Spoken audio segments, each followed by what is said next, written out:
a couple of op-ed pieces that I ran across over the last 24 hours that I thought were just fascinating and wanted to share with you.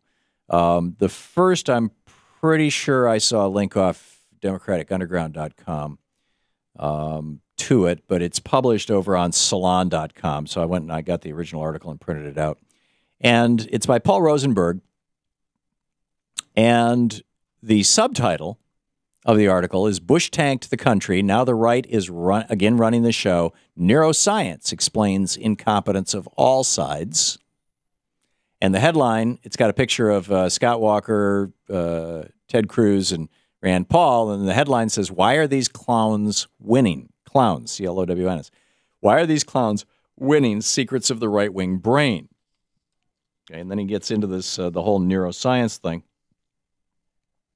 And he points out conservatives score higher on conscientiousness, while liberals score higher on openness to new experience. We'll go back to the founding of the Republic, and you can see that writ large. You know, the revolutionaries, the one who wanted to start a new country, called themselves liberals, and they wanted to start a new country. The conservatives called themselves conservatives, and they wanted to stay connected to Great Britain, because after all, that's the way it had always been. That's the way it should continue.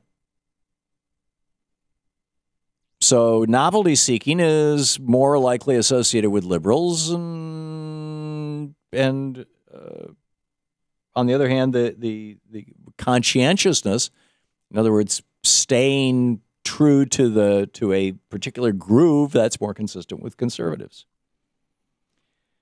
He wrote a piece, a 2003 meta-analysis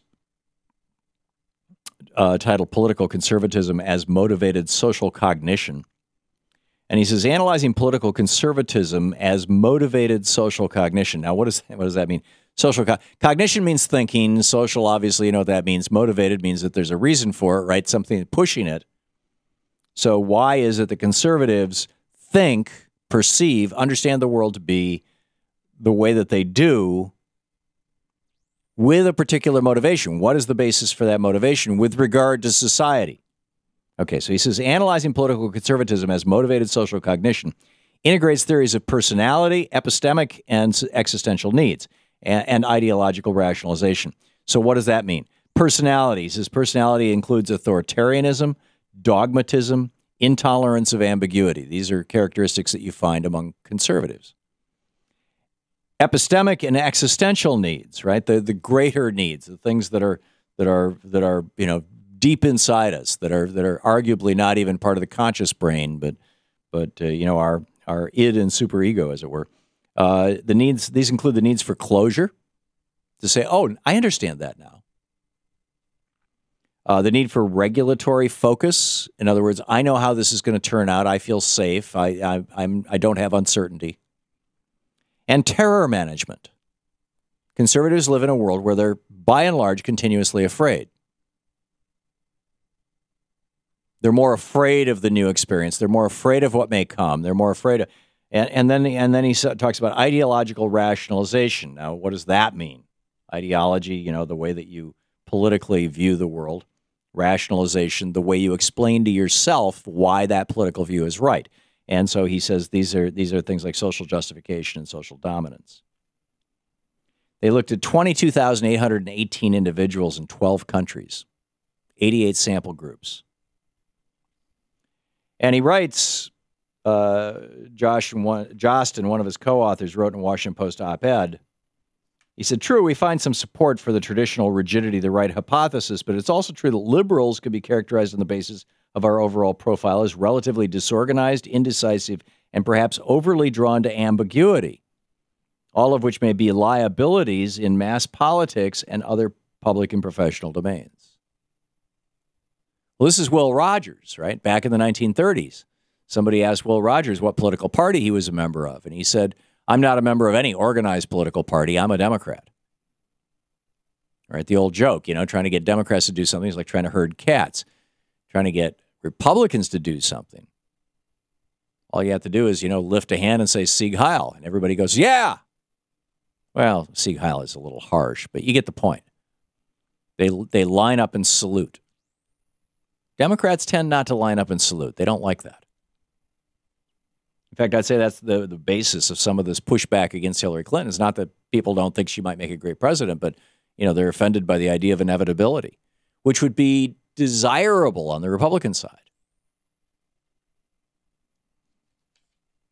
So, the article, and then they go into what they call the Dunning-Kruger effect.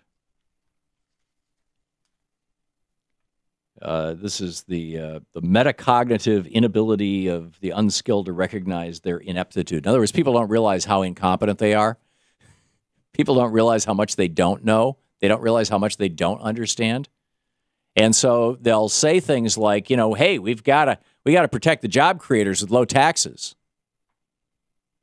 which is something that billionaires like the Koch brothers and the Walton family have literally spent hundreds of millions of dollars promoting.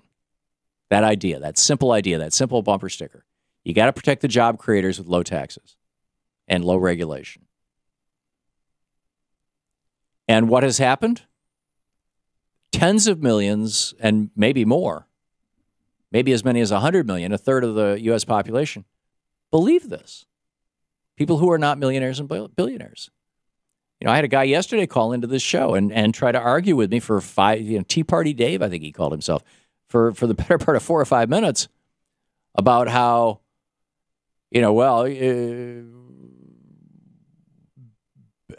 saying essentially I'm opposed to all billionaires and, you can't have, and I can't even really clearly say his argument other than that I kept saying, why are you arguing in favor of billionaires rather than in favor of the working class when you yourself are a member of the working class? And he never gave me a good answer to that other than that this is what I believe, this is the right thing. I've watched enough Fox News or I've listened to enough right-wing talk radio that he's come to believe, genuinely believe, this notion that if we take good care, all of us, if we transfer our wealth, we've now, since 2008, we've transferred about $4 trillion of our wealth to the top 1/10 of 1%. If we keep, and since the beginning of the Reagan administration, it's been more like about a $30 trillion transfer of wealth. Money that the middle class and working people used to have in equity in their homes. They used to have in equity in college educations that were not associated with debt. They used to have in the equity of learning potential as a consequence of college education, trade school, union membership, things like that that are going to increase the probability of a good, long-term, high-paying job. All of this equity we've given to the billionaires, and we've lost ourselves. The middle class is lost. And the Tea Party guys go, well, that's how it should be. Why? Because they've been told that over and over and over again. And they've come to believe it. And this is that metacognitive